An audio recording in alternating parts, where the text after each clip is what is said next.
சிங்கப்பூரில் தடையில்லா மின்சாரத்தை விநியோகிக்க 2 புதிய மின் நிலையங்கள் கட்டப்படும். மின்சாரம் தடையின்றி கிடைப்பதை உறுதி செய்ய எரிசக்தி சந்தை ஆணையம் புதிய திட்டத்தை அறிமுகம் செய்துள்ளது.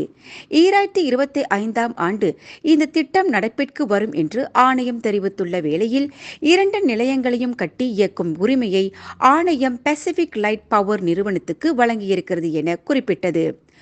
தொடர்ந்து மின்சாரம் வழங்குவதும் பராமரிப்பதும் இன்றியமையாதது என்று ஆணையம் கூறியது. எதிர்பாராத சம்பவங்கள் ஏற்படும் நேரத்திலும் மக்களுக்கு மின்சாரம் தொடர்ந்து கிடைப்பதை உறுதிப்படுத்த யோசனைகளை முன்வைக்குமாறு கடந்த டிசம்பரில் ஆணையம் கேட்டுக்கொண்டது.